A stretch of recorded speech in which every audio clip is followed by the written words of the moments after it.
Hi, ഇന്ന് നമുക്ക് ഭഗവത്ഗീത 9-ാമത്തെ അധ്യായത്തിൽ 27-ാമത്തെ ശ്ലോകത്തെപ്പറ്റി മനസ്സിലാക്കാം.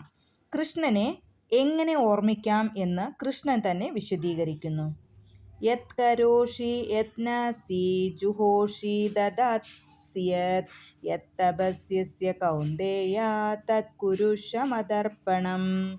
നീ എന്തു ചെയ്യുന്നുവോ, എന്തു നിവേദിക്കുന്നുവോ, ഭക്ഷിക്കുന്നുവോ, എന്ത് ദാനം ചെയ്യുന്നുവോ, എന്ത് തപസ്യചര്യകൾ അനുഷ്ഠിക്കുന്നുവോ, കുന്തിപുത്ര, അതെല്ലാം എനിക്കർപ്പിച്ചുകൊണ്ട് ചെയ്യുക. ഏതു സന്ദർഭത്തിലും കൃഷ്ണനെ മറന്നു പോകാത്ത വിധത്തിലായിരിക്കണം ജീവിതത്തെ ചിട്ടപ്പെടുത്തുന്നത്.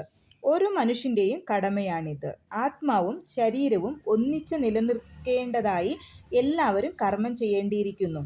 ഇവിടെ കൃഷ്ണൻ പറയുന്നത് തനിക്കു വേണ്ടിയാവണം ആ കർമ്മമേതുമെന്നാണ്. ജീവിക്കാൻ വേണ്ടി എല്ലാവരും ഭക്ഷണം കഴിക്കേണ്ടിയിരിക്കുന്നു.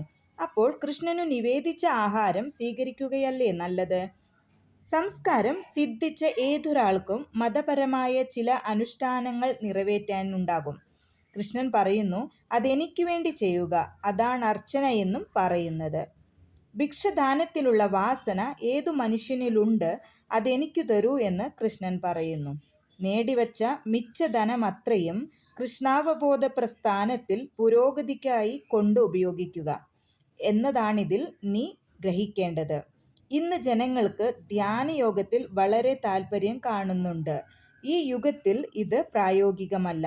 എങ്കിലും ദിവസത്തിൽ 24 മണിക്കൂറും മാലയെടുത്ത് ഹരേ കൃഷ്ണ മന്ത്രം ഉരുവിട്ടുകൊണ്ട് കൃഷ്ണനെ ധ്യാനിച്ചു കൊണ്ടിരുന്നാൽ ഒരാൾ ഉത്തമനായ ധ്യാനയോഗിയായി തീരും, സംശയമില്ല.